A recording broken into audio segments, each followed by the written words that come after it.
ప్రభు అయిన యేసుక్రీస్తు నామములో ఈ రాత్రి సమయంలో బైబిల్ తరగతికి వచ్చినటువంటి సహోదరులందరికీ కూడా వందనాలు తెలియజేస్తున్నాను. ఆన్లైన్లో వాక్యం వీక్షిస్తున్నటువంటి ప్రతి సహోదరులకు చిరుపల్లో ఉన్నటువంటి క్రీస్తు తరపుగా హృదయపూర్వకమైనటువంటి వందనాలు తెలియజేస్తున్నామండి. అంత బాగున్నారు కదా? దేవుని కృపను బట్టి మనందరూ కూడా ఈ క్రొత్త సంవత్సరంలో 2025 సంవత్సరంలో 2025 సంవత్సరంలో రెండవ శుక్రవారం మూడో శుక్రవారం మూడు శుక్రవారం రెండు వారాలు అయిపోయింది.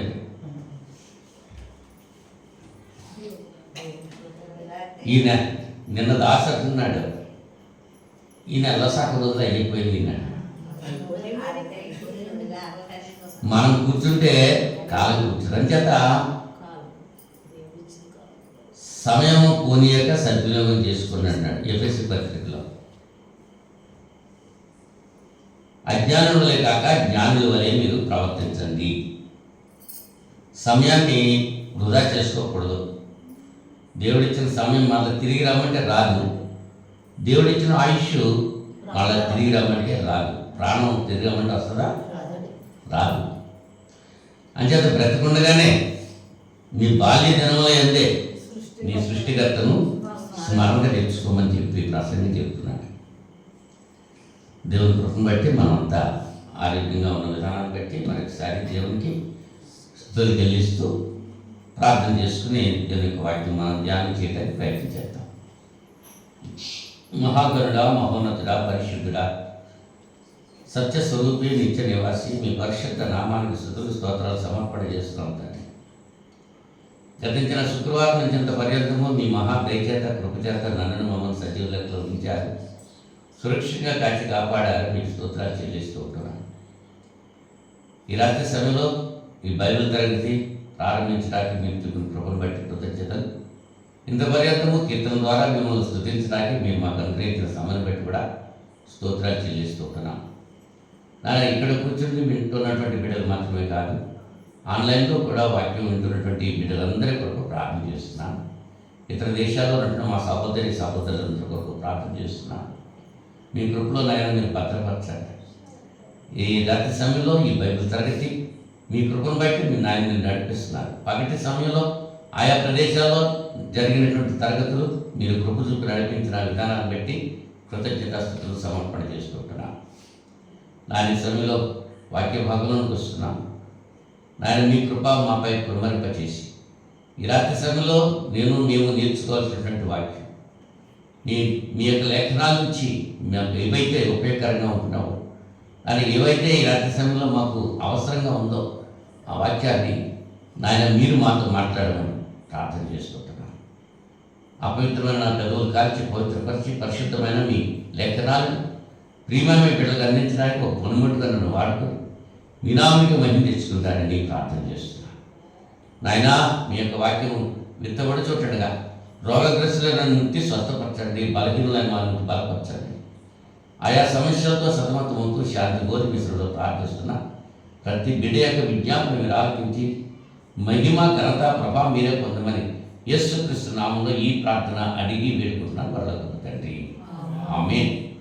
మరి ఒకసారి అందరికీ వందనాలు తెలియజేస్తున్నాను.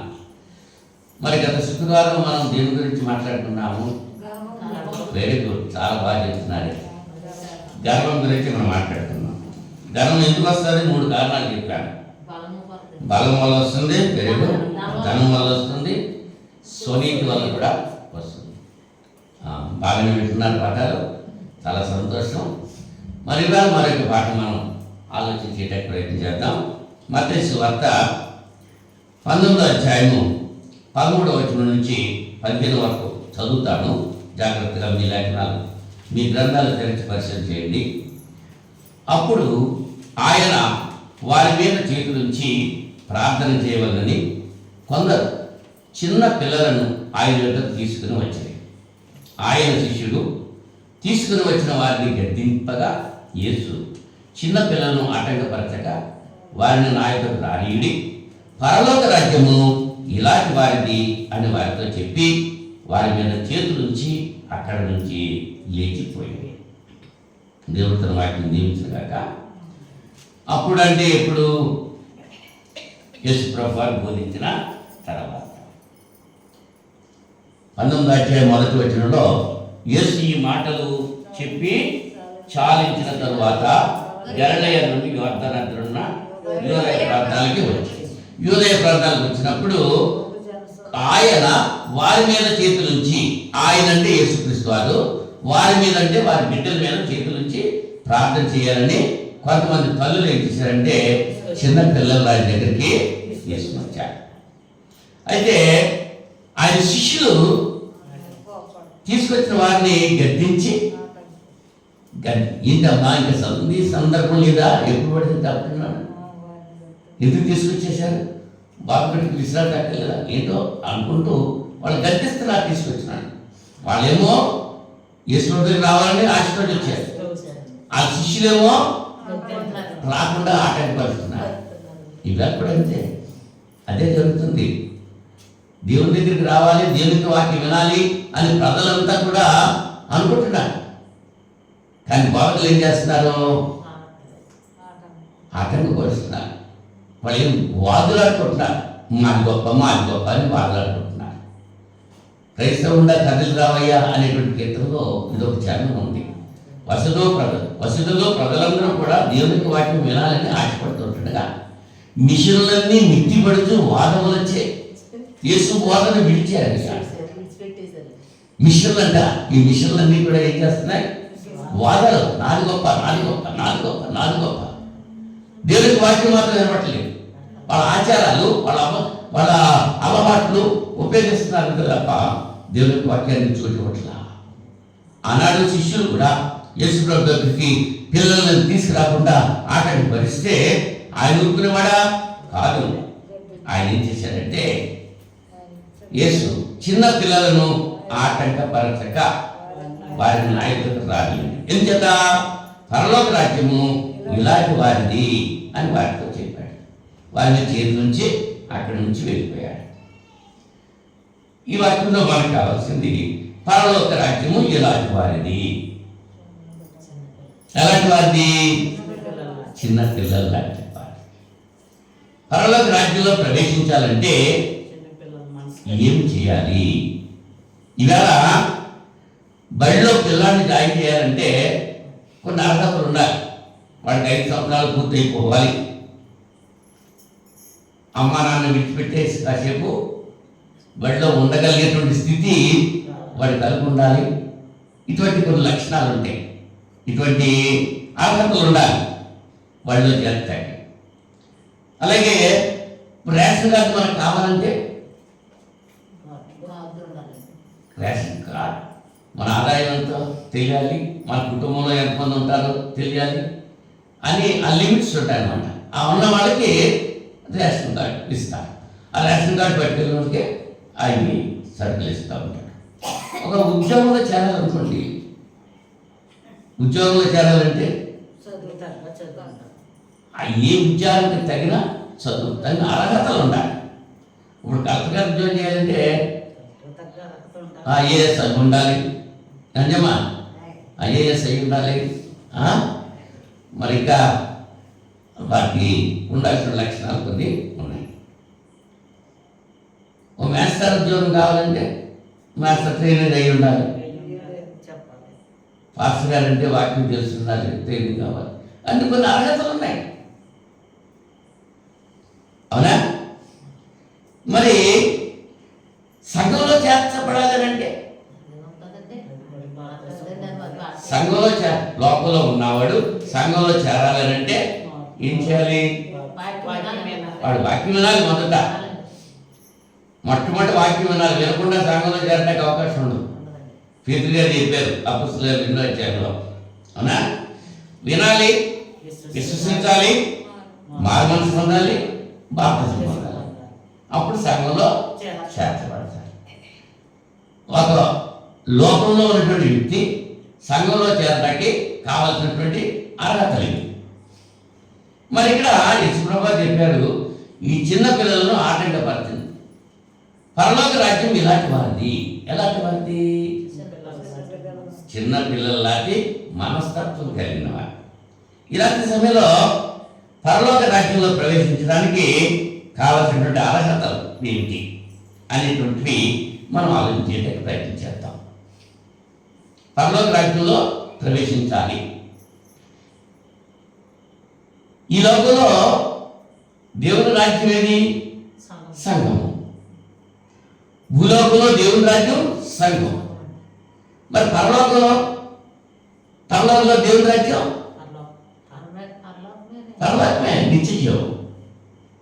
అక్కడికి ప్రవేశించాలంటే ఈశ్వరుడు చెప్పారు కదా, నేను వస్తాను, మళ్ళా నేను వచ్చి మిమ్మల్ని తీసుకెళ్తాను, నేను ఉండే చోటున మీరు కూడా ఉండలాగిన మీ కొరకు స్థలం సిద్ధం చేయడానికి వెళ్తున్నాను, నేను వస్తానన్నాడు. ఇప్పుడు ఏ టైంలో ఉన్నాం మనం? ఆయన వచ్చే టైంలో ఉన్నాం. ఎప్పుడు వస్తాడో మనకే తెలియదు. ఇంకా ఆయన పుట్టాడని, చచ్చిపోయాడని, సిలువ పడ్డాడని ఇలాంటి మాట్లాడుకుని తిరగడం, అల్లులు అంటాం, పన్ను లేదు, పర్ణశాల పండుగలో ఇవన్నీ కూడా అది వ్యర్థము. ఆయన అర్థవంతంగా ఆరాధించట్లేదు, ఆరాధిస్తున్నారు కానీ వ్యర్థమైనటువంటి ఆరాధన చేసుకుంటున్నారు.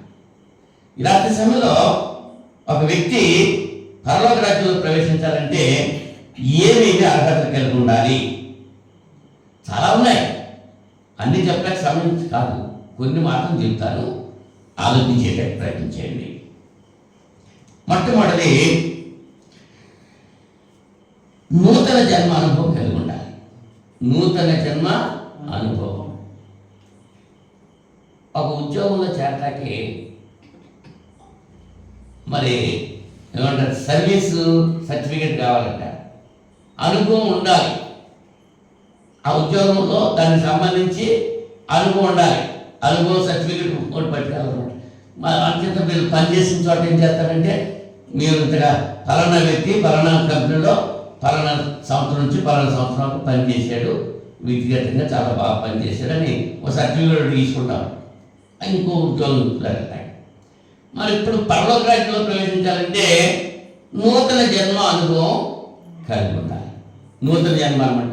యోహాను సువార్త 3వ అధ్యాయము 3-5 అక్కడ చూస్తే, నికోదేము అనేటువంటి యూదుల మతాధికారి ఒక ఆయన, ముసలాయన యేసు దగ్గరకు వచ్చాడు. యేసు ఎప్పుడు వచ్చాడు? సాయంకాల సమయంలో వచ్చాడు. ఎప్పుడు వచ్చాడు? ఇక్కడ 3వ అధ్యాయము యోహాను సువార్త 3వ అధ్యాయము 1వ వచనంలో, యూదుల అధికారి అయిన నికోదేమును పరిసయ్యుడు ఒకడు ఉండెను. అతడు రాత్రి యందు ఆయన యొద్దకు వచ్చి, బోధకుడా, నీవు దేవుని యొద్ద నుండి వచ్చిన బోధకుడు అని మేము ఎరుగుము. దేవుడు అతను తోడగింటేనే కానీ నీవు చేస్తున్న సూచక్రియలు ఎవడునూ చేయలేడని ఆయనతో చెప్పారు. ఎవరైనా వచ్చింది? ఎవరు? యూదుల అధికారి. ఆయన పేరు నికోదేము. యూదుల అధికారి ఎవరికైనా రిప్రజెంట్ మాట్లాడుతున్నాడు, మేము అంటున్నాడు. నీవు దేవుని యొద్ద నుండి వచ్చిన బోధకుడు అని మేము ఎరుగుదుము. ఎప్పుడు వచ్చాడు ఆయన దగ్గరికి? రాత్రి వచ్చాడు. పగలమైంది, పగలెందుకు రాలేదు? లోకాన్ని తెలిసి. యూదులు కదా, యూదుల అధికారి. మళ్ళీ ఒక అధికారి మరి యేసు దగ్గరికి వచ్చాడంటే వాళ్ళంతా ఏమనుకుంటారు? భయం వేసింది. పిరిగివాడు దేవుడు రాజ్యానికి వస్తుంటాడు. అవునా? ఈ నికోదేము రాత్రి సమయంలో యేసుకి వచ్చి అడుగుతున్నాడు ప్రశ్న. ఏమని? ముందు అంటున్నాడు, నువ్వు దేవుని దగ్గర వచ్చిన బోధకుడు మేము ఎదుగుతాము, దేవుడు నీకు తోడగింటేనే కానీ నువ్వు చేస్తున్న ఈ సృష్టిక్రియలు ఎవడో చేయలేడు అంటే అన్ని గ్రహిస్తున్నారు, తెలుసు. యేసు ప్రభు గురించి అన్నీ అర్థమయ్యేవి. కానీ ఏమంటున్నాడు? ఏమడుగుతున్నాడు? యేసు ప్రభు చెప్పాడు ఏమని? క్రొత్తగా జన్మించితేనే కానీ అతను దేవుని రాజ్యం చూడలేడు. క్రొత్తగా జన్మించితేనే కానీ, నూతన జన్మ. క్రొత్తగా జన్మించడం అంటే ఈయనేమనుకుంటున్నాడు? ముసలివాడైన మనుషుడు ఎలా జన్మించగలరు? రెండో మాట తల్లి గర్భంలో ప్రవేశించి జన్మించగలరా? బోధకుడు అయ్యుండి, అధికారి అయ్యుండి, క్రొత్త జన్మ అంటే ఏంటో, తిరిగి పుట్టడం అన్నది ఏంటో, బోర్న్ అగైన్ అనేటువంటి మాటకి అర్థం తెలియట్లేదు. కానీ పరలోక రాజ్యంలో ప్రవేశించాలంటే ఒక వ్యక్తి ఖచ్చితంగా తిరిగి జన్మించాలి. ఒకడు నీతి మూలంగాను ఆత్మ మూలంగాను జన్మించితేనే కానీ దేవుని రాజ్యంలో ప్రవేశింపలేడు అని నిశ్చయంగా చెబుతున్నాను. యేసుప్రభు చెప్పిందంటే ఒక వ్యక్తి పరలోక రాజ్యంలో జన్మించాలంటే, పరలోక రాజ్యంలో ప్రవేశించాలంటే నీతి మూలముగా ఆత్మ మూలంగా జన్మించాలి. నూతన జన్మ అనుభవము కలిగి ఉండాలి. నూతన జన్మ అనుభవం కలిగి ఉండాలంటే, బాప్తిజం పొందాలంటే ముందేం చేయాలి? వాక్యం వినాలి, విశ్వసించాలి, మారుమనసు పొందాలి, అప్పుడు బాప్తిజం పొందాలి. అప్పుడే పరలోక రాజ్యంలో ప్రవేశించడానికి ఒక అర్హత సంపాదించాలి. ఒకటే అది ఉంటుంటే సరిపోద్దా? చాలదు. రెండోది ఏంటంటే దీనత్వం కలిగి జీవించాలి. దీనత్వం 5వ అధ్యాయం 3వ వచనంలో మత్తయి సువార్త 5వ అధ్యాయము 3వ వచనంలో యేసు ప్రభువారు కొండ మీద చేసినటువంటి ప్రసంగంలో ఒక భాగం ఇది. 3వ వచనంలో ఏమంటున్నాడు? ఆత్మ విషయమై దీనుడైన వారు ధన్యులు, పరలోక రాజ్యం వారిది. పరలోకం వెళ్ళాలంటే దీన మనసు కలిగి ఉండాలి. నేను దీనులను దరిద్రుడు అని చెప్పి దేవుని దగ్గర ఒప్పుకోవాలి. దీన మనస్సు. గర్వంగా ఉంటే, గత పాఠంలో చెప్పారు కదా, ఇద్దరు వ్యక్తులు ప్రార్థన చేస్తే అక్కడికి దేవాలయానికి వెళ్ళారు. ఒకడేమో ఆకాశం వైపు కళ్ళు ఎక్కడ కూడా ధైర్యం చాలక రొమ్ము కొట్టుకుంటూ దేవా పాత్రను నన్ను క్షమించాను ఆయన ప్రార్థన చేస్తే, ఇంకొక ఆయన ఏం చేస్తున్నాడు? పర్వతం వైపు ఆకాశం వైపు కన్నులెత్తి చెప్తున్నాడు, నేను అటువంటి వాడిని, ఇటువంటి వాడిని, నేను అలా చేస్తున్నాను, ఇలా చేస్తున్నాను, కనీసం ఇప్పటి ఈ సుంకరాల వాటిని కూడా కామినని ఒక పరిశీలన ప్రార్థన తనలో తను చేసుకుంటున్నాడు. ఎవరు పరలోక రాజ్యం వెళ్ళారు? ఎవరు ప్రార్థన దేవుని సన్నిధికి చేరింది? సుంకరి యొక్క ప్రార్థన. కారణం ఏంటి? అతడు దీనుడు, తను తాను తగ్గించుకున్నాడు. తగిన కాలం మందు దేవుడు మిమ్మల్ని హెచ్చించగలిగినట్లుగా ఆయన బలిష్టమైన హస్తం క్రింద అణిగి ఉండండి. పితృగా చెప్తున్నారు అన్నమాట. దీన మనసు కలిగిన వాడే పరలోక రాజ్యంలో ప్రవేశిస్తాడు. దీన మనసు ఉంటే సరిపోతా? ఇంకా ఏముండాలి?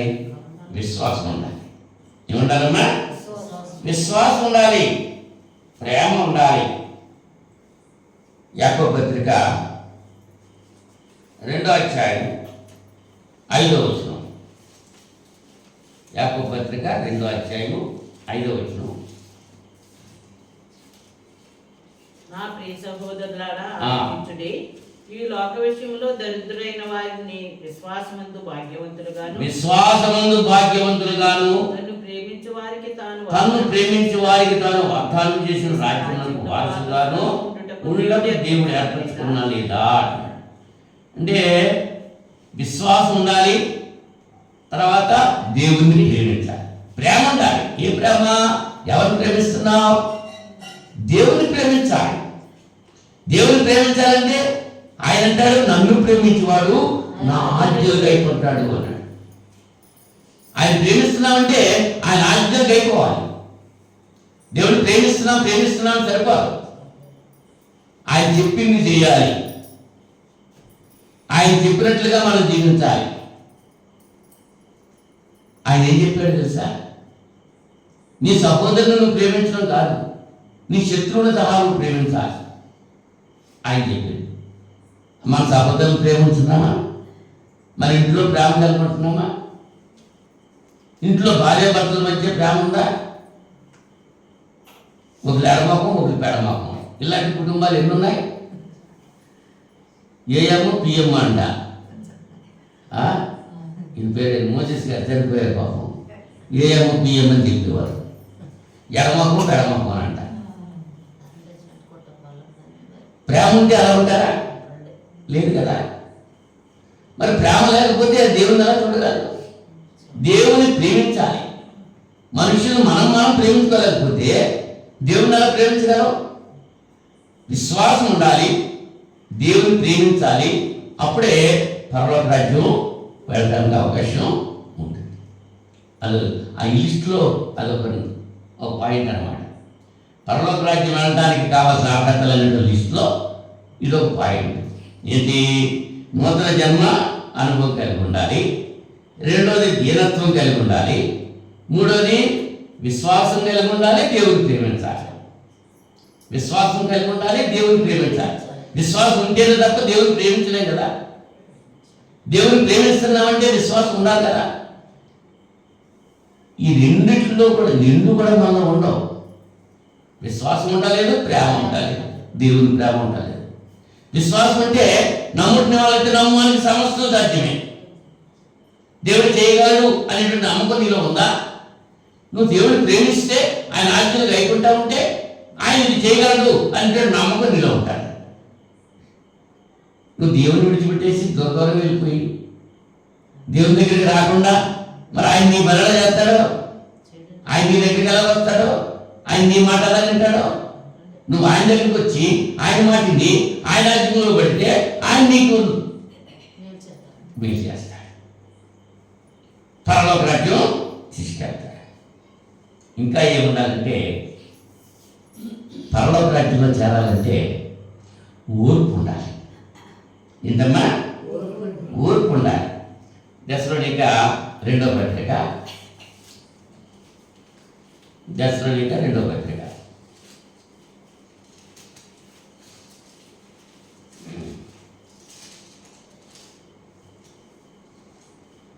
దశలోనిక 2వ పత్రిక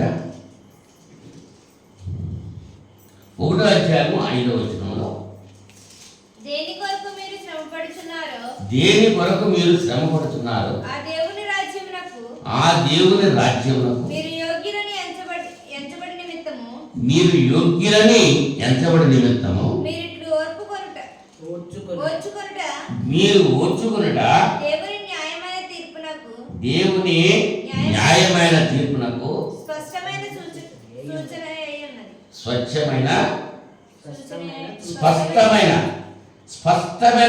ఉన్నది. ఏంటంటే ఓర్పు అన్నమాట.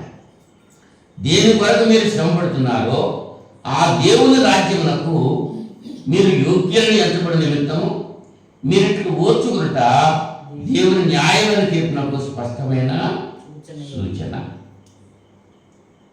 4వ వచనం అంటాడు, మీ హింసలన్నిటిలోనూ మీరు సహించుతున్న శ్రమలలోనూ మీ ఓర్పును విశ్వాసమును చూచి మేము దేవుని సంఘములో మీ యొక్క అతిశయపడుచున్నాం. ఈ దశలో అనేక సంఘస్థులు ఎంతో ఓర్పు కలిగి ఉన్నారు. హింసలలో, శ్రమల్లో ఓర్పు కలిగి విశ్వాసం కలిగి ఉన్నారు. మరి మనం అలా ఉన్నామా? మనకు అటువంటి విశ్వాసం ఉందా? మనం అటువంటి ఓర్పు ఉందా? శ్రమలు వస్తే సహించేటువంటి స్థితి మనకు కలిగి ఉన్నామా? చూడండి, శ్రమ వచ్చేసింది అక్కడేమో లాభం అవుతుందని వెళ్ళారు అక్కడికి, మళ్ళీ అక్కడ శ్రమ వచ్చేసింది ఏం చెప్తుంది? మళ్ళీ తిరిగి ఇక్కడికి రావాలి. ఎందుకు వస్తున్నావు? శ్రమ వచ్చిందా? ఓర్చుకోవాలి. వివాహం అయిన తర్వాత భర్తతో భార్య ఓపిక కలిగి ఉండాలి, భార్యతో భర్త ఓపిక కలిగి ఉండాలి. సంఘంలో చేర్చబడిన తర్వాత సంఘము క్రీస్తుతో సహవాసించాలి, క్రీస్తుతో ఉండడానికి ఓర్పు కలిగి ఉండాలి. కొన్ని శ్రమలు వస్తాయి, కొన్ని ఇబ్బందులు వస్తాయి, వాటిని ఓర్చుకోవాలి, సహించుకోవాలి. 10 దినములు శ్రమ కలుగుతుంది, అంతం వరకు నువ్వు సహించుకో, జీవకిరీటం నీకు ఇస్తాను అని చెప్తున్నాడు. కనుక ఏముండాలమ్మా? పరలోకం వెళ్ళాలంటే ఓర్పు ఉండాలి. ఓర్చుకుంటేనే. కొంతమంది దాంపత్య జీవితాల్లో ఓర్పు లేక విడాకులు అయిపోతున్నాయి. కొంతమంది చంపించేస్తున్నారు కూడా. అవునా? హత్యలు చేయడానికి కూడా ప్రయత్నం చేస్తున్నారు. సంసార జీవితంలో కలిసి ఉండలేక, భర్త భార్య కలిసి ఉండలేక ఏం చేస్తున్నారు? ఓర్చుకోవడం లేదు, సహించుకోవాలి. ఎంత సహించుకుంటే అంత మంచిది. సహనం కలిగి ఉండాలి. యేసు ప్రభు సహించుకున్నాడా? యోబు సహించుకున్నాడా? యోసేపు సహించుకున్నాడా? ఓర్చుకున్నాడా లేదా? సహించుకున్నాడా లేదా? పౌలు గారు సహించుకున్నాడా లేదా? పేతురు గారు సహించుకున్నారా లేదా? సహించుకుంటేనే అంతం వరకు మనం సహించుకుంటే జీవ కిరీటం పొందుతాం, పరలోక రాజ్యంలో ప్రవేశిస్తాం. అంతము వరకు సహించుకోవాలి. ఇప్పుడు స్కూల్కి వెళ్తారు, మరి ఆ సంవత్సరం అంతా చదవాలి కదా. అంటే వారం రోజులు వెళ్ళాం కానీ మానేస్తారంటే సరిపోద్దా? చాలు. క్రైస్తవ జీవితం కూడా అంతే. పరలోకం చేరాలంటే దేవుని యందు విశ్వాసం ఉండాలి, ఆయన్ను ప్రేమించాలి, ఓర్పు కలిగి ఉండాలి. ఓర్పు కలిగి ఉంటే సరిపోద్దా? ఓర్పు ఉంటే సరిపోద్దా?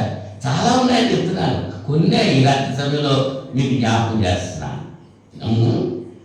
దేవుని చిత్తం నెరవేర్చాలి, మన చిత్తం నెరవేర్చడం కాదు. మనం చాలామంది ప్రార్థన చేస్తూ ఉంటారు. చాలామంది ప్రార్థన చేస్తూ, నాయనా నేను ఈ బిల్డింగ్ కొనాలనుకుంటున్నాను, అది అది అది నీ చిత్తం బట్టి నెరవేర్చు బాబు. కొనాలనేది ఎవరి చిత్తం? అది దేవుని చిత్తమా? అది ఆయన చిత్తం ఏంటో ఎరగాలి. ఆయన చిత్త ప్రకారంగా మనం జీవించాలి. యేసు ప్రభువు చెప్పారు మత్తయి సువార్త 7వ అధ్యాయము 21వ వచనంలో. మత్తయి సువార్త 7వ అధ్యాయం 21వ వచనంలో, ప్రభువా ప్రభువా నన్ను పిలిచి ప్రతివాడు పరలోక రాజ్యంలో ప్రవేశింపడు కానీ పరలోకమందున నా తండ్రి చిత్త ప్రకారము చేయవాడే ప్రవేశం. ఇక్కడ పరలోక రాజ్యంలో ప్రవేశించడానికి కావలసిన అర్హతలు ఏమిటి, ఏ లక్షణాలు కలిగి ఉండాలి అనేటువంటి విషయాన్ని మనం ఆలోచించేస్తున్నాం. లేఖనంలో ఏం చెప్తున్నారు ఇక్కడ?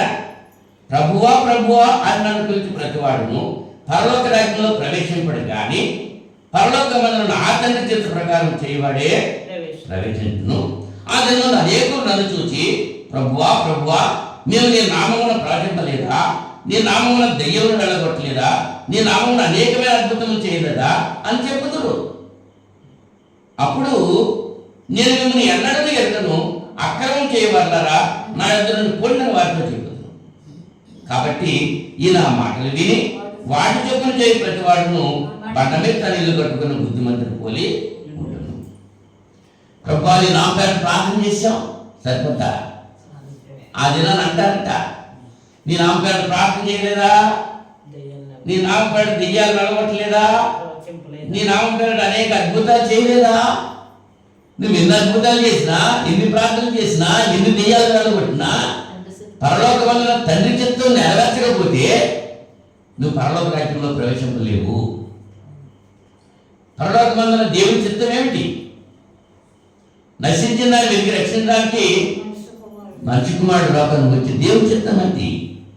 ఆయనే నశించిన దాన్ని వెలుగు రక్షణకు వస్తే మరి మన పని ఏంటి? నశించుడు ఆత్మల్ని ప్రభు దగ్గరికి నడిపించి రావాలి. వెంకమ్మ చెప్పింది అవుతో సత్యమైనటువంటి సంఘం క్రీస్తు సంఘమే. మిగిలిన సంఘాలు ఏవి సత్యమైనవి కావు. నువ్వు నిత్య జీవం పొందాలంటే, నువ్వు పరలోక రాజ్యం వెళ్ళాలంటే నువ్వు క్రీస్తు సంఘంలోనే ఉండాలి అని చెప్పింది. ఏమన్నా చెప్పవా? మిగిలిన సంఘాలు ఏమి నిత్యత? మిగిలిన సంఘాలన్నీ బైబిల్లో రాయబడలేదు. ఇక్కడ మిగిలిన సంఘాలన్నీ మనుషులు పెట్టుకున్నాయి. బైబిల్ గ్రంథంలో క్రీస్తు సంఘం అనేటువంటి పేరు ఒకటే ఉంది. ఇంకే సంఘం పేరు బైబిల్లో లేదు. అని మా చూసామా ఎప్పుడన్నా? లేదు, ఎక్కడ చూడలేదు. ఏ సంఘం పేరు లేదట. క్రీస్తు సంఘం ఒకటే ఉంది. రోమపత్రిక 16:16లో ఎవరిన క్రీస్తు సంఘములన్నీ, ఆ సంఘాలు ఎక్కడున్నా సరే క్రీస్తుడే. ఆయన పేరు పెట్టుకోవాలి. ఆయన పేరు పెట్టుకుంటేనే పరలోక రాజ్యంలోకి వెళ్తావు. నువ్వు ఎంత నీతివంతుడిగా ఉండి, చాలా భక్తివంతుడిగా ఉండి, మనుషులు స్థాపించిన సంఘాల్లో నువ్వు ఉంటే నువ్వు పరలోక రాజ్యం వెళ్ళావు. అలాగని క్రీస్తు సంఘంలోనే ఉండి నీ ఇష్టానుసారంగా నువ్వు జీవిస్తూ ఉంటే, దేవునికి చిత్తాన్ని నెరవేర్చకుండా నీ ఇష్టానుసారంగా నువ్వు జీవిస్తూ ఉంటే అప్పుడు కూడా నువ్వు పరలోక రాజ్యం వెళ్ళలేవు. ఆయన సంఘంలో ఉండాలి, ఆయన చెప్పినట్టు నేను ఉండాలి, అప్పుడే నువ్వు పరలోక రాజ్యం అంటావు. అవునా? మరి దీనికి ఉదాహరణగా మనం ఆలోచన చేస్తే కొర్నేలి అనేటువంటి అన్యుడు శతాధిపతి ఒక ఆయన ఉండేవాడు. చాలా భక్తి కలిగిన వాడు. యూదులందరికీ సునగోగులు కట్టించి ఇచ్చేసాడు ఆయన. వాళ్ళు ప్రార్థన చేసుకుంటాకే ఆలయాలు బిల్డింగ్లు కట్టించి ఇచ్చేసాడు ఆయన సొంత ఖర్చుతో.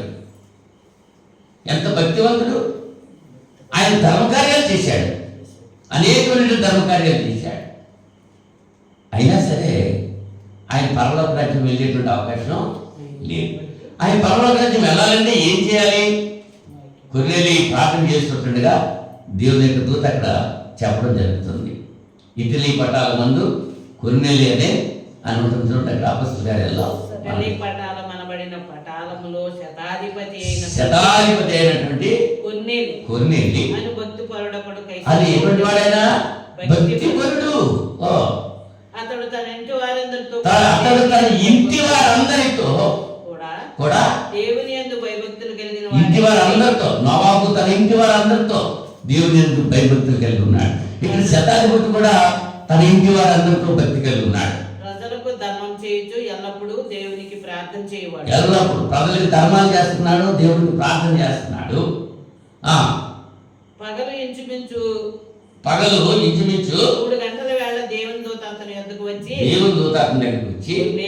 కొర్నేలి పిలుచుట దర్శనమందు తేటగా అతనికి కనపడింది. కొర్నేలి అని దేవుని దూత వచ్చి కొర్నేలి పేరు పెట్టి పిలుస్తుంది. ఎప్పుడైనా ప్రార్థన చేసుకుంటున్నాడు. మరి నువ్వెప్పుడు ప్రార్థన చేసుకుంటున్నావు?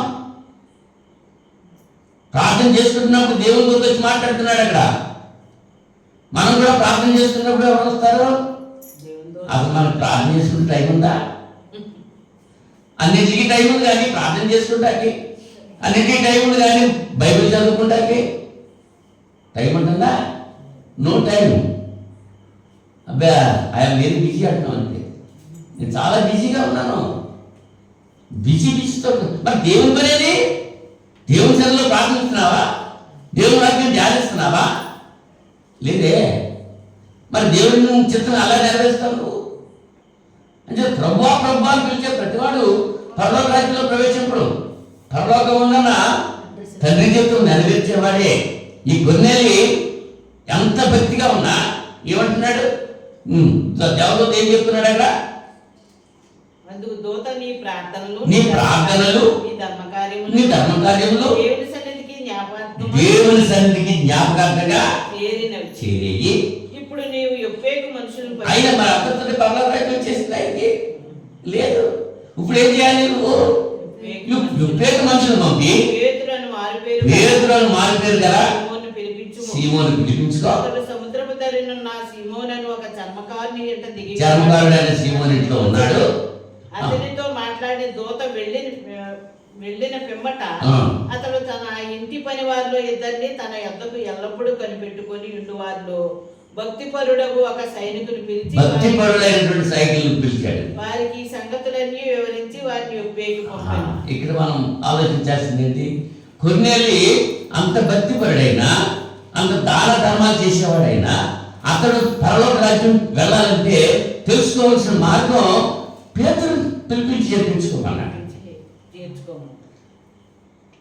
భక్తి సరిపోదు, దాన ధర్మాలు సరిపోవు, దేవునికి వాక్యం కావాలి. పేతురు వచ్చి ఏం చెప్పాడు? ఆ ఇంటి వాళ్ళు రక్షించబడటానికి ఏం చేయాలో ఆ వాక్యం చెప్పాడు అన్నమాట. రక్షణ వాక్యం చెప్పాడు పేతురు. అప్పుడు వాళ్ళంతా కూడా ఇంటి వాళ్ళంతా కూడా ఏం చేశారు? బాప్తిజం పొందారు. కొర్నేలి ఇంటి వారు, కొర్నేలి బంధువులు అంతా కూడా బాప్తిజం పొందారు, రక్షించబడ్డారు. ఏ మాట మీద? పేతురు గారు చెప్పినటువంటి మాటల మీద.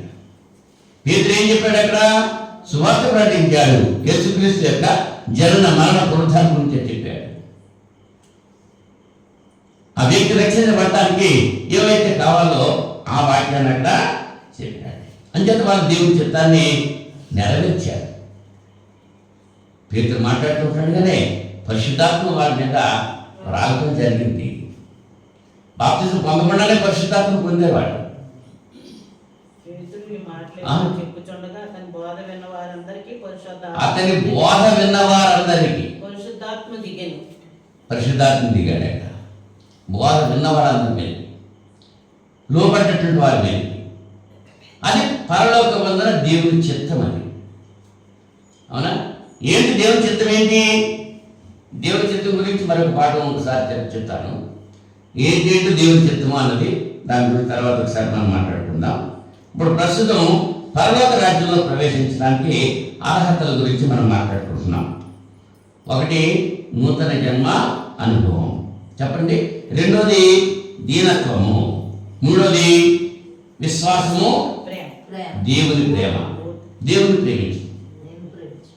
నాలుగోది ఓర్పు. ఐదోది దేవుని చిత్తాన్ని నెరవేర్చడం. దేవుని చిత్తం ఏంటో తెలుసు, దాన్ని మనం నెరవేర్చున్నామా? నెరవేర్చితేనే పరలోక రాజ్యంలో ప్రవేశం. దేవుని చిత్తాన్ని మనం నెరవేర్చాలి. మరొక విషయం ఏంటంటే, ఈ లోకంలో అనేకమైన శ్రమలు అనుభవించాలి పరలోక రాజ్యం ప్రవేశించాలంటే. ఈ లోకంలో శ్రమలు అనుభవిస్తేనే పరలోక రాజ్యంలో ప్రవేశించేటువంటి అర్హత కలిగి ఉంటుంది.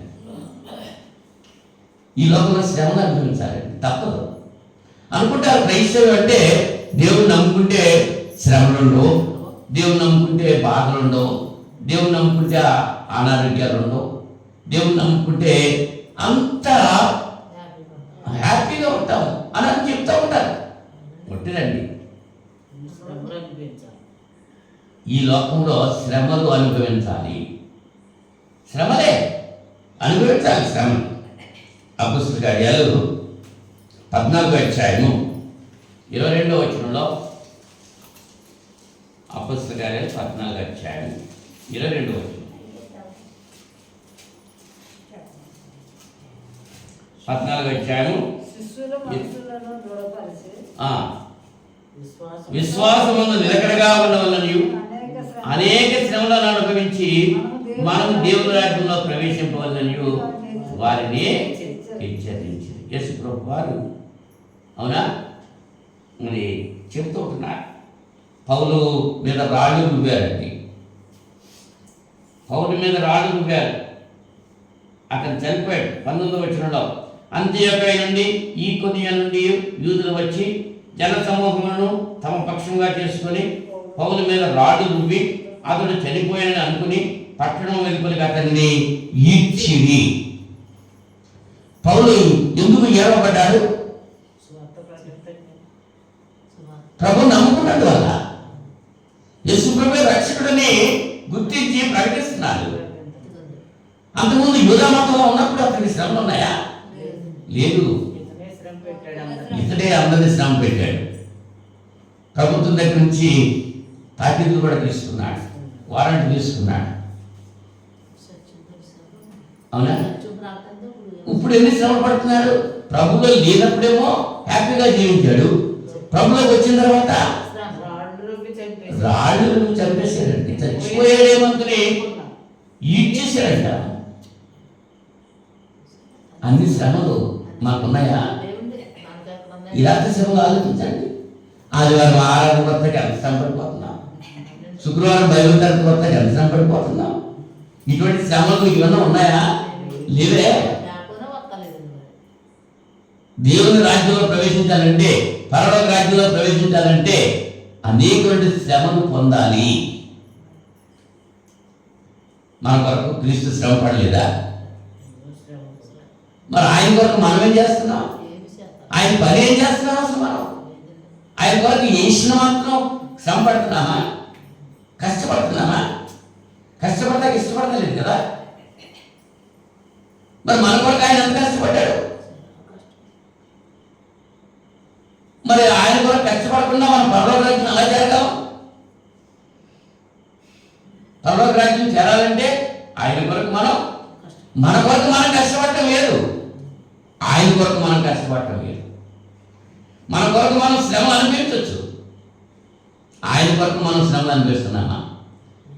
మన పిల్లలకు బాగోలేదని, మన ఇంట్లో బాగోలేదని మనం దుఃఖపడుతున్నాం, కానీ ఆయన గురించి ఆయన పర్యవరణ చేస్తున్నామా? చీపురట్టుకు వచ్చి చర్చి బిల్డింగ్ చూస్తున్నామా? అసలు తొడవనాడు ఆడుతున్నారు, ఓ ఏడ్చేస్తా ఉంటారు, మాకు అది చేయండి, ఇది చేయండి, అలా చేయండి ప్రార్థన, ఇలా చేయండి ప్రార్థన అంటారు. కానీ దేవుని మందిరాన్ని ఒక్క పూట వచ్చి తుడిచిందా? మరి ఏం చేస్తున్నావు దేవుని కొరకు? నువ్వు ఆయన కొరకు మనం ఏం చేస్తున్నాం? హిజ్కియా మరణకరమైన వ్యాధి ఉన్నప్పుడు ప్రవక్త వచ్చి చెప్పిన సందర్భంలో గోడ వైపు తిరిగి హిజ్కియా ఏం చేశాడు? దేవుని సన్నిధిలో ప్రార్థన చేశాడు. ఏమని? దేవా, అన్ని జ్ఞాపకం చేసుకున్నాను, నన్ను జ్ఞాపకం చేసుకో, నీ కొరకు నేను చేసి జ్ఞాపకం చేసుకో. అన్ని జ్ఞాపకం చేసుకో. చేసాడు కాబట్టి జ్ఞాపకం చేసుకోమన్నాడు. మరి మనం ఏం చేస్తున్నాం? మనం ఏం చేస్తే జ్ఞాపకించుకుంటాడు ఆయన? దేవుని కొరకు మనం ఏం చేస్తున్నాం? ఆలోచించండి ఒకసారి. దేవుని కొరకు ఘనమైన కార్యాలు చేయాలి. చేస్తున్నావా? పరలోక రాజ్యం ఎలా వెళ్ళిపోతావు? ఇక్కడ దేవుని కార్యాలను చేయకుండా అక్కడికి పరలోక రాజ్యంలోకి వెళ్ళిపోదాం అంటే ఎలా చేస్తారండి?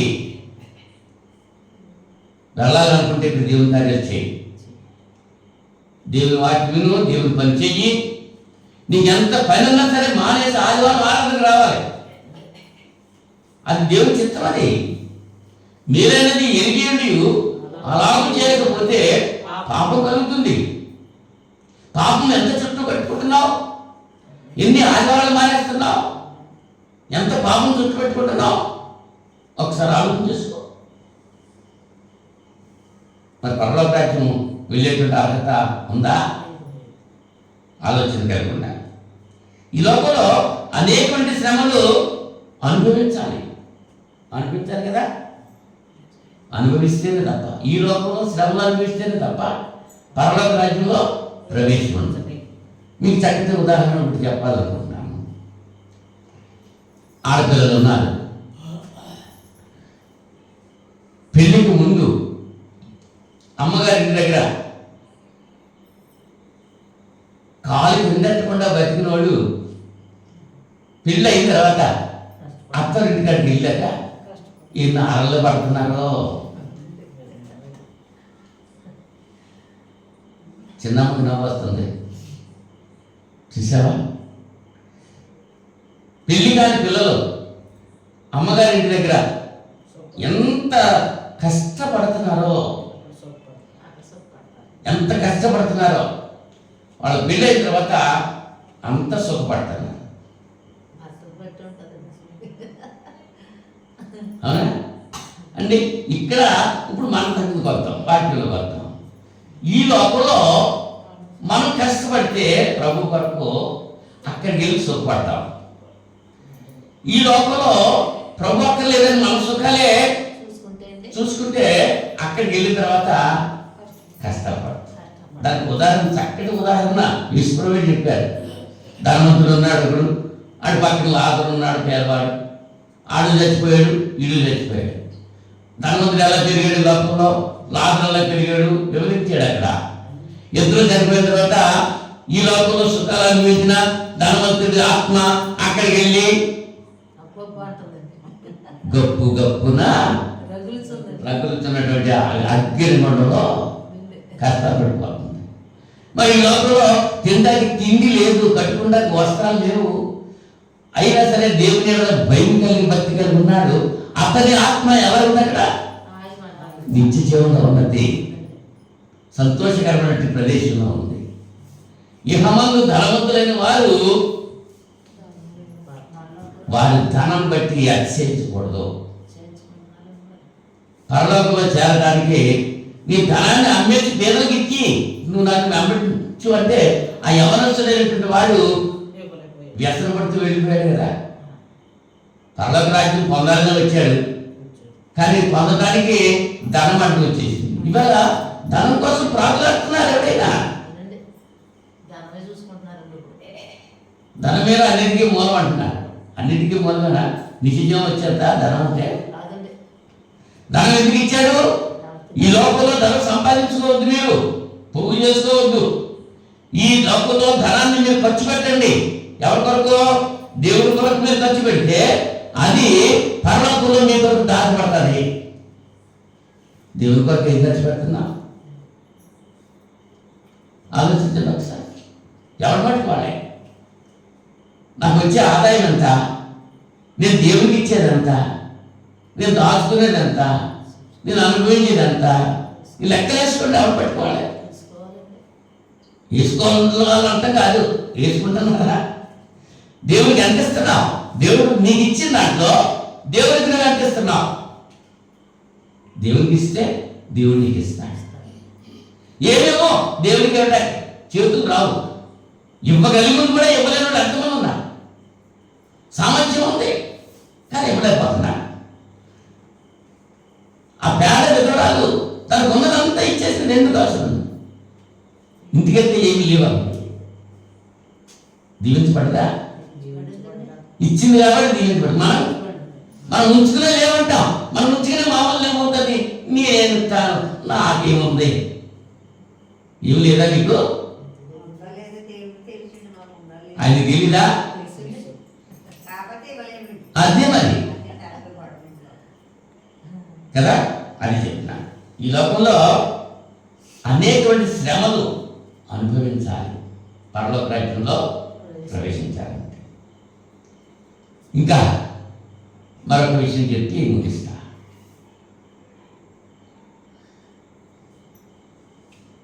లూకా సువార్త 9వ అధ్యాయము 62వ వచనంలో,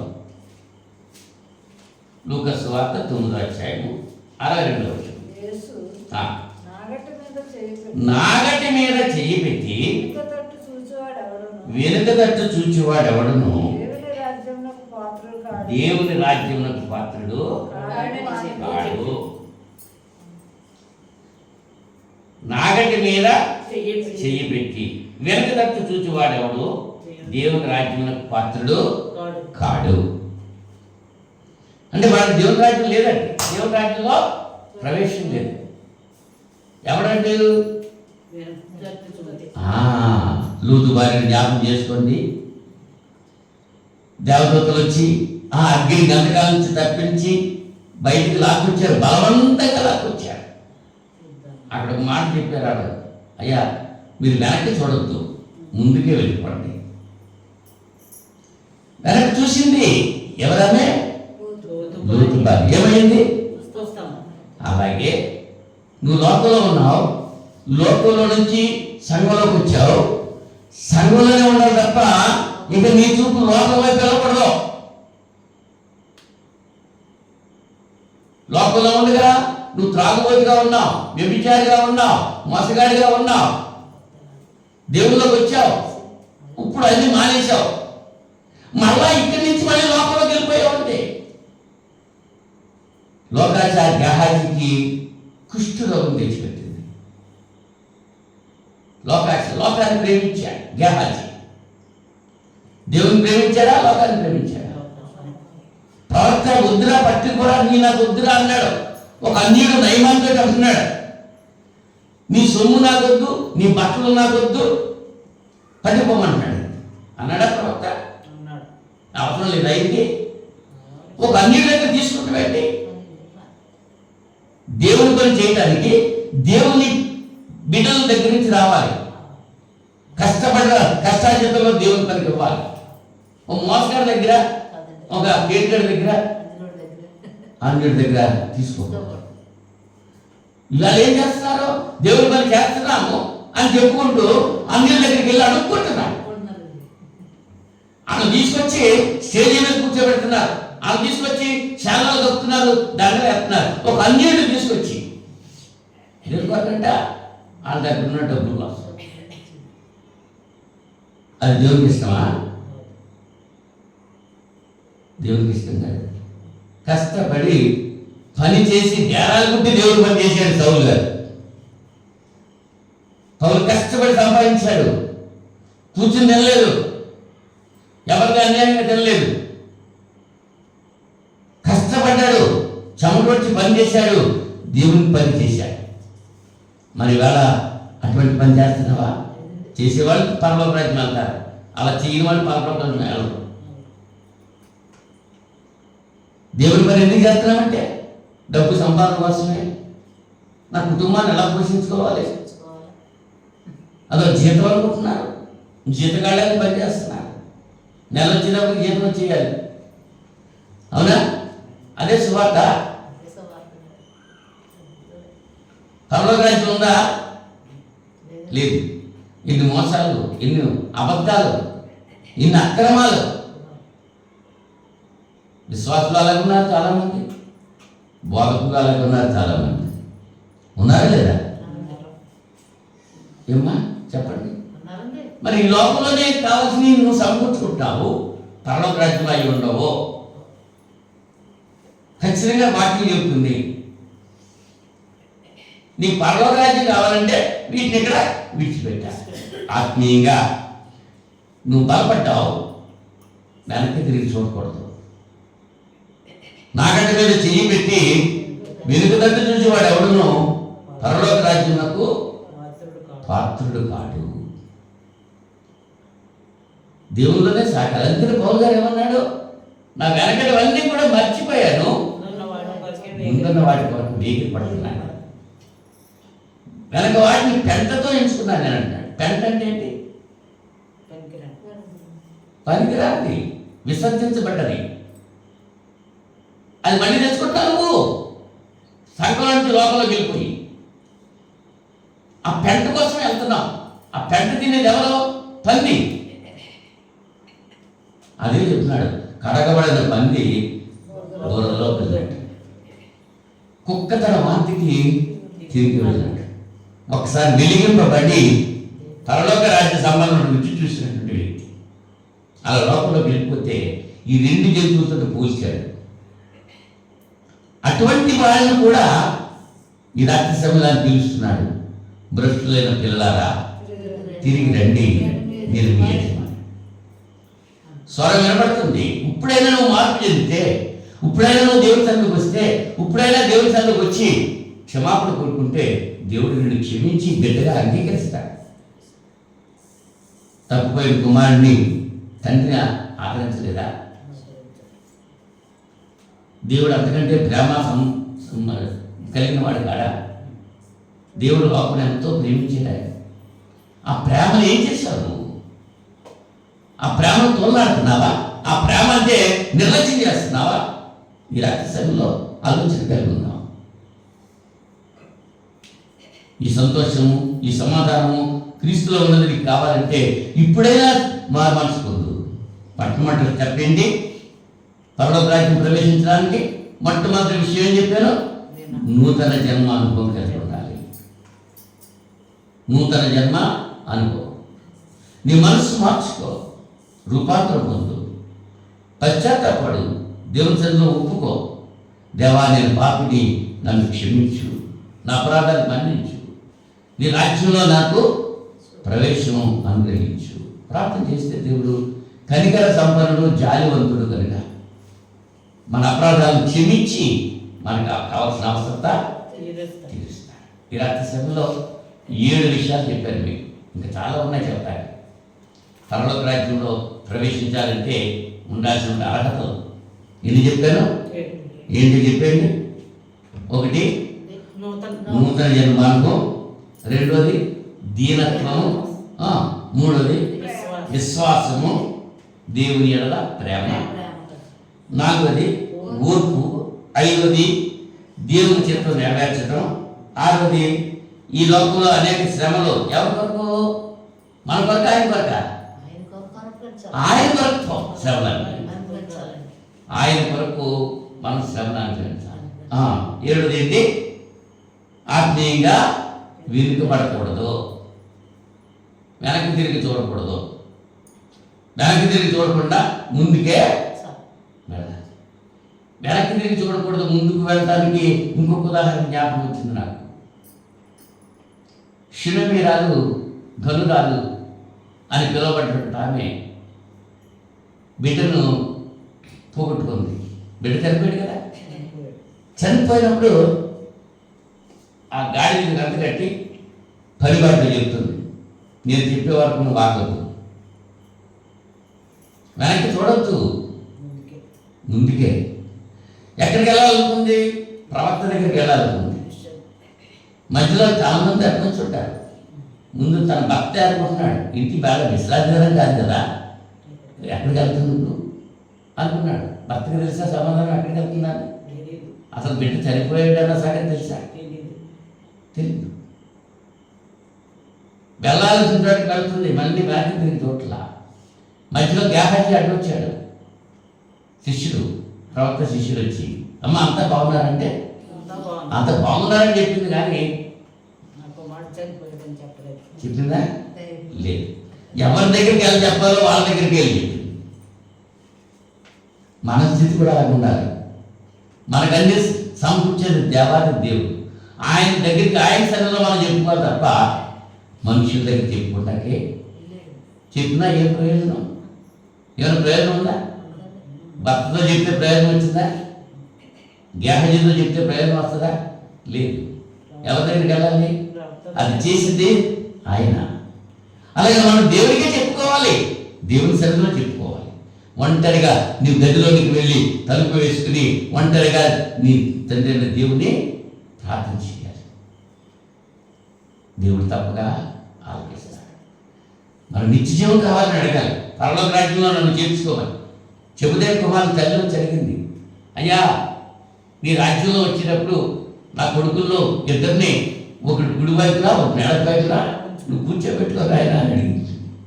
మీరు ఏమడుగుతున్నారో మీకు తెలియట్లేదు, అర్థం లేని అని అడిగేస్తున్నాను. నేను తాగే అన్ని తాగుతారా నీ కొడుకులని అడిగాడు. తాగేస్తారండి, తాగితే తాగొచ్చు, కానీ పరలోకంలో నా పక్కన కూర్చోబెట్టుకుంటున్నాను అన్నది నా వశంలో లేదు, అది తండ్రి చిత్తమే. ఎవరి చిత్తం? పర్వత రాజ్యంలో ప్రవేశించాలంటే దేవుని యొక్క చిత్తం. అంచేత ప్రభువా ప్రభువా అని పిలిచే ప్రతివాడు పర్వత రాజ్యంలో ప్రవేశింపుడు పరలోకమందున తండ్రి చిత్తము నెరవేర్చేవాడే పరలోక రాజ్యంలో ప్రవేశించాడు. ఈ రాత్రి సమయంలో ఆలోచన కలుగుకుందాం. పరలోకమందున మన తండ్రి చిత్తం నెరవేరుస్తున్నామా? ఇంతవరకు నెరవేర్చలేదనుకో, ఇప్పుడైనా నెరవేర్చడానికి మన మనసు మరులు కొరపాలి. దేవుడి సన్నిధిలో మనం ప్రార్థన చేయాలి. నాయన, నేను ఇంతవరకు ఓర్పు లేదు, నాకు సహనం లేదు, నాకు ఈ శ్రమలో అనుభవించేటువంటి శక్తి లేదు, మీరు నాకు దయచేయండి. అడుగుడి మీకు ఇవ్వబడును అన్నాడు ఆయన. అడగాలి ఆయన్ని. ఏమడగాలి? మనం ఏమడుగుతున్నాం ఆయన్ని? లోక సంబంధం అడుగుతున్నాం, శని రాశ, నేత రాశ, జీవకుటుంబాల కొరకు అడుగుతున్నాం. ఆత్మ సంబంధం ఆశీర్వాదాల కొరకు ఆయన అడగాలి. పాప క్షమాపణ కలిగిమని ఆయన సన్నిధిలో గోచాడాలి. అప్పుడు నిత్యజీవం మాకు ఇమ్మని ఆశతో అడగాలి, విశ్వాసంతో ప్రార్థన చేయాలి. అప్పుడు మనం అడుగు వాటికంటే, ఊహించే వాటికంటే అధికంగా దేవుడు మనకి ఇచ్చే శక్తివంతుడు కనుక ఆయన ఇస్తాడు. ఆయన్ని ఇచ్చేటువంటి కృప ఆయన కలిగి ఉన్నాడు. మరి పొందాల్సిన మనం ఎలా ఉండాలి? ఎన్ని చెప్పాను? 7 చెప్పారు లక్షణాలు. ఇంకా చాలా లక్షణాలు ఉన్నాయి పరలోక రాజ్యం ప్రవేశించాలంటే. కనీసం 7లో ఎన్ని ఉన్నాయి మనకి? 7లో 7 లక్షణాల్లో ఎన్ని లక్షణాలు మనం కలిగి ఉన్నాము? ఎవరి మట్టుకు వాళ్ళే ఆలోచన చేసుకుంటూ, ఒకవేళ లేకపోతే ఇప్పుడైనా మనకి ఇంకా సమయం ఉంది, ఆయన అడిగి వాటిని పొంది ఆ పరలోక రాజ్యంలో ప్రవేశించేటువంటి అర్హత మనకు కలిగి ఉండాలని నన్ను నేను హెచ్చరిక చేసుకుంటూ మిమ్మల్ని కూడా హెచ్చరిస్తున్నాను. ప్రార్థన చేసుకున్నాను. మహోన్నతుడ, సర్వశక్తి సంపన్నుడ, సర్వోన్నతుడ, సర్వాంతర్యామి, ఈ పరిశుద్ధ నామానికి స్తుతులు స్తోత్రాలు సమర్పణ చేస్తున్నాం. పరలోక తండ్రి, నాయన, పరలోక రాజ్యంలో ప్రవేశించడానికి నూతన జన్మాలు ఉండాలి, దీనత్వం కలిగి ఉండాలి, విశ్వాసం ఉంచాలి. మిమ్మల్ని ప్రేమించగలిగేటువంటి శక్తి మీరు కలిగి ఉండాలి, ఓర్పు కలిగి ఉండాలి, మీ చిత్తం నెరవేర్చేవారుగా ఉండాలి, ఈ లోకంలో మీ కొరకు అనేక శ్రమలు అనుభవించాల్సిన వారుగా ఉండాలి. అంత మాత్రమే కాదు, నాయన మేము లోక వైపు చూడకుండా మీ వైపు చూడగలిగేటువంటి స్థితి కలిగి ఉండాలి. ఈ 7 లక్షణాల గురించి బిడ్డలతో ముచ్చటించాను. ఎంతవరకు బిడ్డలు అవగాహన చేసుకున్నారో నాకు తెలియదు. వెత్తబడిన వాక్యం బిడ్డల హృదయాలు ఫలించకు, అభివృద్ధి పొందకు సహాయం చేయండి. మీ కృపా వర్షం మాపై ప్రమరింపచేయండి. కూడి వచ్చిన ప్రతి బిడ్డలు, ఆన్లైన్లో వాక్యం ఉన్న ప్రతి బిడ్డలు మీరు ఆశీర్వదించి మీ కృపలో భద్రపరచాలి. మీ బోధ యందు నాయన బిడ్డలు శ్రద్ధ కలిగి, ఆసక్తి కలిగి, మీ కుమారుడైన క్రీస్తునందు సంపూర్ణ విశ్వాసంతో నాయన బిడ్డలు జీవించడానికి మీరు సహాయం చేయండి. యేసుక్రీస్తు నామంలో ఈ ప్రార్థన వేడుకుంటున్నాను తండ్రి. ఆమేన్. ఆమేన్. అందరికీ వందనాలు.